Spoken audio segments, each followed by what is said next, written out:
All right, three economists winning a Nobel Prize for their work showing inclusive institutions lead to better growth in the longer term. James Robinson, Darren Acemoglu and Simon Johnson focused their work on the colonial era. They found that in places where colonizers exploited indigenous populations, long-term growth suffered, while those that set up property rights and maintained things like the rule of law became more prosperous over time. A Nobel Prize winner, author and Professor James Robinson joins us now. Professor, fantastic to have you on the show, and huge congratulations on your winning work. I'm very excited to talk to you individually because I read your book, Why Nations Fail, back in 2012, I believe. And I thought it was a very engaging way of describing exactly what you've now won the award for. As I mentioned, it's sort of controversial, but the premise is a colonizing power, if it focused on positive, impactful, inclusive institutional structures in a nation, overall can have positive effects. And of course, the reverse is true too.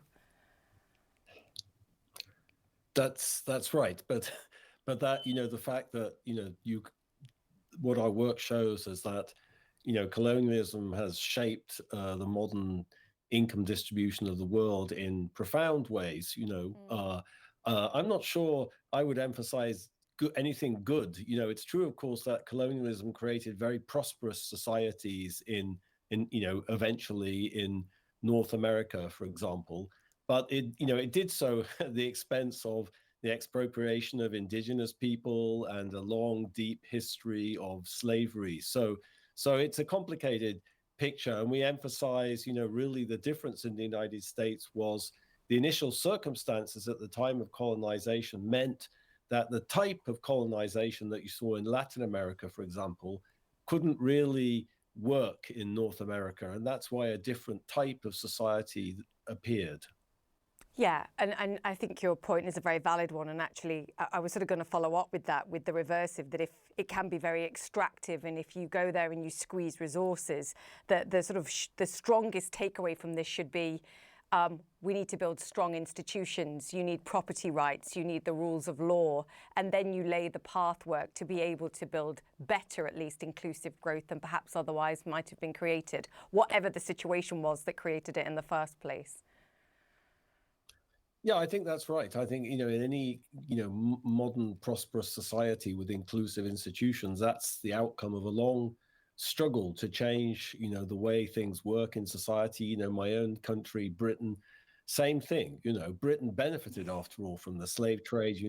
Women were disenfranchised, until 1928, so there was a long history of struggling to make the society more inclusion. It doesn't come about overnight or, because of some magic wand. What are you going to do with the prize money, Professor Robinson?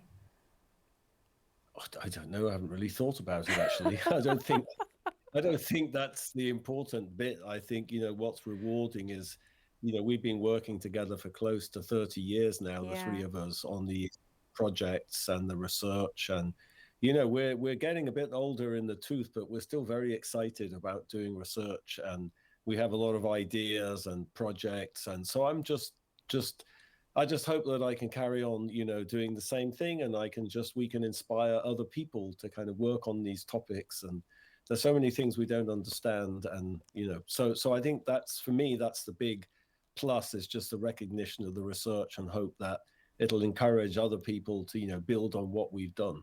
I was about to ask that, because it's beyond the research, and what you're showing is how that then is mapped into the real world, and perhaps how governments, and it's difficult perhaps in democracies because they have elections every 4 or 5 years, but how they can look at their own institutions and the workings of their own institutions and say, actually, perhaps, fine, we're getting some things right and we're getting some things wrong. And actually there are frameworks that we can apply utilizing this knowledge to actually strengthen and see better, more inclusive growth in nations.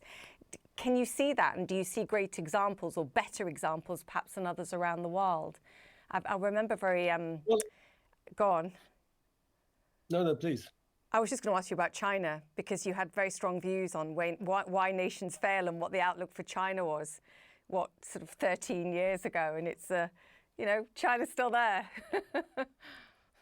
Well, that's true, but the Soviet Union was still there after 50 years, and economists were True. writing books celebrating what an economic miracle it was. So I think like what we argue in the book is that, China succeeded economically since the late 1970s because it created more inclusive economic institutions and it dismantled this sort of socialist economy. But you can't have an inclusive economy at the whim of a totalitarian dictatorship. So that's a train wreck waiting to happen. China does not have the political institutions necessary to really create a modern, prosperous society. I still believe that will be fundamentally, a transitory situation. That's what the theory implies. Everyone comes Mm. up with sort of specific reasons for why China might be different, but everyone came up with specific reasons, for every other society that looked like that and then collapsed, like Argentina around the First World War. Um, so I think, in terms of changing the world, our view is that, the creation of economic success is a very deeply political process. Yes. And it's not about economists having better ideas, or it's not about people not knowing what to do. I work a lot in the global south, in Nigeria and the Democratic Republic of Congo. And I can tell you, people in Nigeria know what needs to be done.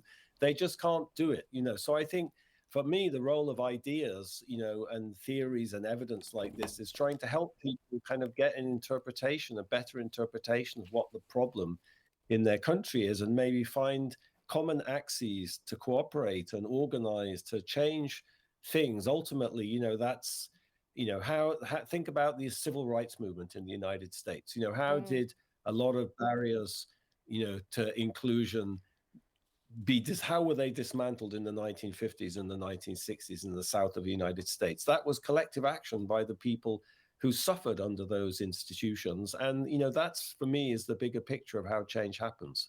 Yeah, society pushes for it and change then inevitably follows, but it can take some time. A very well-known policymaker in the European debt crisis once said to me, Julia, we all know how to reform.